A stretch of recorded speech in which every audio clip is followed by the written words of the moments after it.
আমরা গরিবের কোথাও শান্তি নাই, টাকা নিয়েও আমরা কোনো কিছু কিনতে পারবো না, শুধুমাত্র গ্যাসের জন্য। আজকে সারা দিন গ্যাস খালি খুঁজছি, কোন দোকানে আছে কোন দোকানে আছে, কিন্তু কোথাও গ্যাস নাই।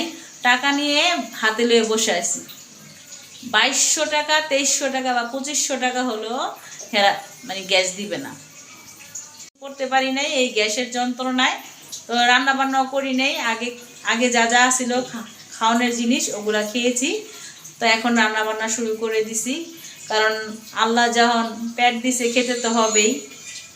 রাইস কুকার নিয়ে আসছি, এখানে ডিম সিদ্ধ দিছি, ডিম ভুনা করব, আর এই যে চাল ডাল আর আলু দিয়ে খিচুড়ি বানাবো, আর সাথে দিব বেগুন ভর্তা।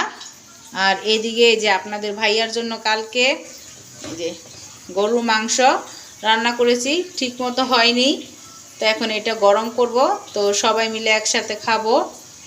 তো অবশ্যই ভিডিওটা দেখবেন।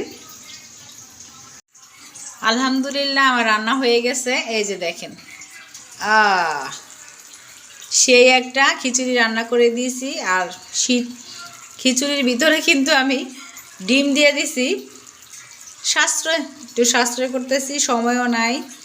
আর এই যে রাইস কুকারে কিন্তু ভাজা হয় না,